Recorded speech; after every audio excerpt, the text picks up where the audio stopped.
under is a paper-backed fusible web. So how do you use fusible web? Now on my sample, I just have a piece of fabric, and what I always do is I like to iron my fabric to make sure my fabric has no wrinkles. Then you're going to take your fusible web, and I like to lay my fabric, and always cut your fabric piece much larger than you need for whatever it is you're going to applique. So I like to lay my fabric so that the pellon or the fusible web is a little bit smaller, and then I cut it out. I'm going to turn it over, and as you see, my fabric is larger than my fusible web, and that's so you don't get any of the glue on your iron.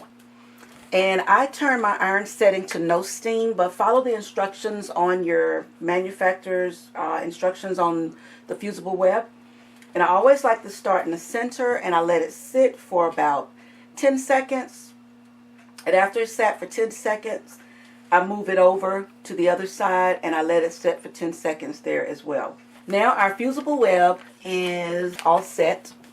Now this is where you would take your pattern, and I'm using a breast cancer pattern, so I thought I would use this as my template. Now remember, when you're drawing your pattern, you want to make sure you draw it upside down, because when you flip it, this is going to be the right side.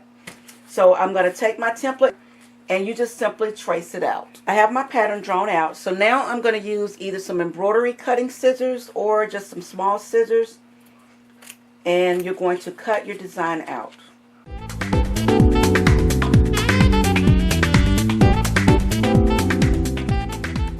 For cutting out the circle, I just fold this down in half, do a little simple clip, and that gives me an opening to insert my scissors, and then I come down, clip, and then cut out the hole. So I did this in blue just so you could see it could stand out on the pink, because I'm using pink on my ironing board, and that's how simple it is to do the applique.